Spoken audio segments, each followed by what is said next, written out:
I want to thank our colleagues as well as the chairpersons of the RECs that have participated for all your individual and collective efforts to address this pandemic.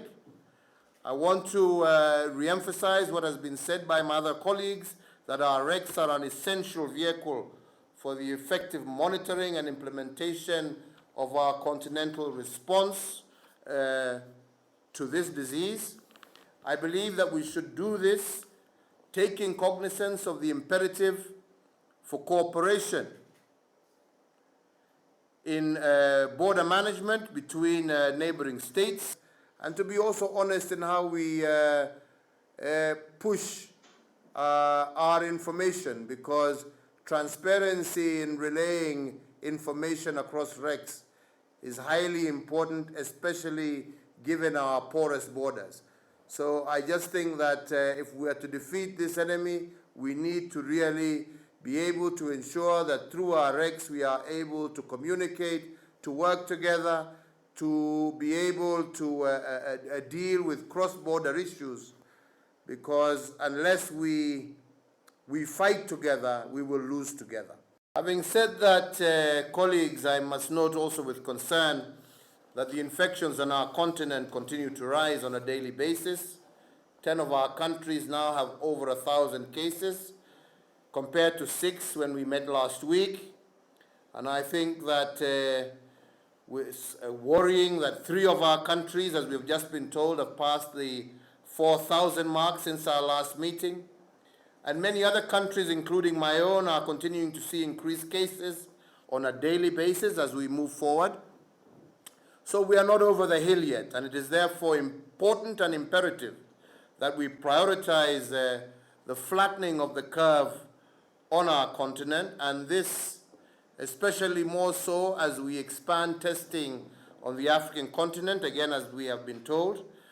So therefore, we have to do everything that it takes to ensure that we flatten this curve sooner rather than later. We are facing financial, material, and structural constraints. However, we must also face up to the reality that resources are finite everywhere, and even the richest countries today are struggling in the wake of this global pandemic.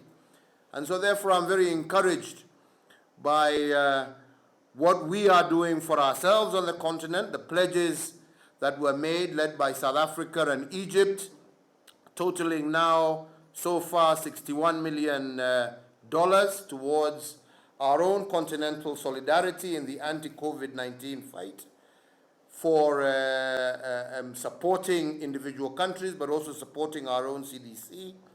And I believe we now need to move with more speed to avail and to deploy these resources as we continue to encourage our colleagues across the continent to contribute, so that these resources can be used to mitigate the situation in a view of flattening this curve.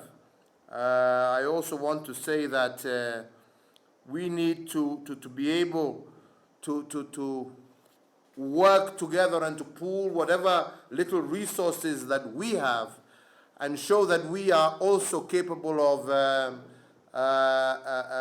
coming together to defeat this fight, because I also believe at the end of the day, it is going to take each and every one of us, individually and collectively, to win this war, and not necessarily 100% depending on our friends from the outside world coming to support us. First of all, I thank our chair, President Ramaphosa, for leading the African Union Bureau so dynamically during this pandemic.